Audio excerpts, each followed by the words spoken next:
សម្រាប់បងប្អូនដែលភ្លេច password ណាហើយចង់ reset ដោយមិនចាំបាច់ធ្វើការ reset PC ដែលនាំឲ្យបាត់បង់ឯកសារបងប្អូនអាចមើលវីដេអូនេះបានណាអញ្ចឹងខ្ញុំឃើញហើយជាប់ password ហើយអញ្ចឹងខ្ញុំនឹងធ្វើការ reset អញ្ចឹងខ្ញុំបញ្ជាក់បន្តិចចំពោះការធ្វើការ reset ដែលមិនបិទបង់ឯកសារបែបនេះគឺទាមទារឲ្យយើងមាន user 2ណាជាក់ស្ដែងកុំព្យូទ័ររបស់ខ្ញុំនេះគឺមាន user 2គឺ user ទី1និងទី2ណាអញ្ចឹង user នេះគឺយើងចូលអត់បានទេណាយើងភ្លេច password ហើយអញ្ចឹងខ្ញុំចូលទៅកាន់ user ទី2ណាខ្ញុំចូល user ទី2អូខេខ្ញុំចុច sign in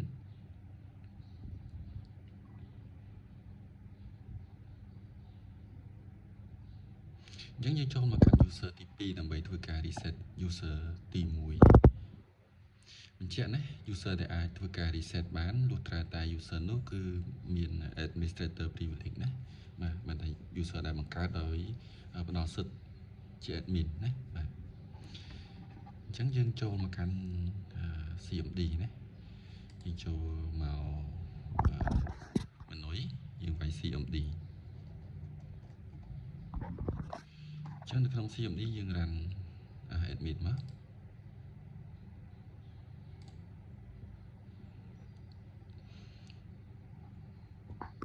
ចឹងនៅក្នុងនេះណាយើងវាយ command ចឹងបើសិនជាបងប្អូនអត់ចាំណាអត់ចាំ user ទេណាអត់ចាំឈ្មោះ user ទេបងប្អូនអាច check បានយើងវាយ net user net .clear user អញ្ចឹង user របស់យើងគឺមាន2ណាអូខេមាន administrator ជាមួយនឹងរាំងសី PC អញ្ចឹង user ដែលយើងធ្វើការ reset គឺរាំងសី PC ណាអញ្ចឹងយើងវាយមក net user net user រាំងសី PC ណា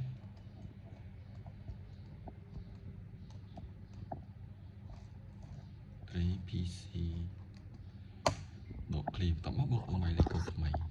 ញ្ចឹងឧទាហរណ៍ខ្ញុំដាក់ថា1 2 3 4 5អូខេដក clear សិន1 2 3 4 5អូខេហើយបងប្អូនចុច enter មក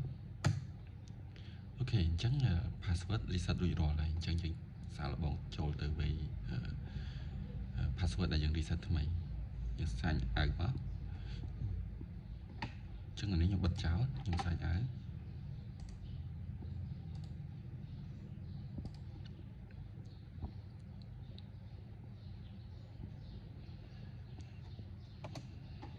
អូខេអញ្ចឹងយើងចូលទៅកាន់ user ដែលយើងភ្លេចលេខកូដបាញ់មិញអូខេអញ្ចឹងយើងវាយលេខកូដដែលយើង reset ថ្មីមិញមក1 2 3 4 5ណាអូខេយើងមើល1 2 1 2 3 4 5អូខេ enter មកអូខេរួចរាល់ចូលបានហើយ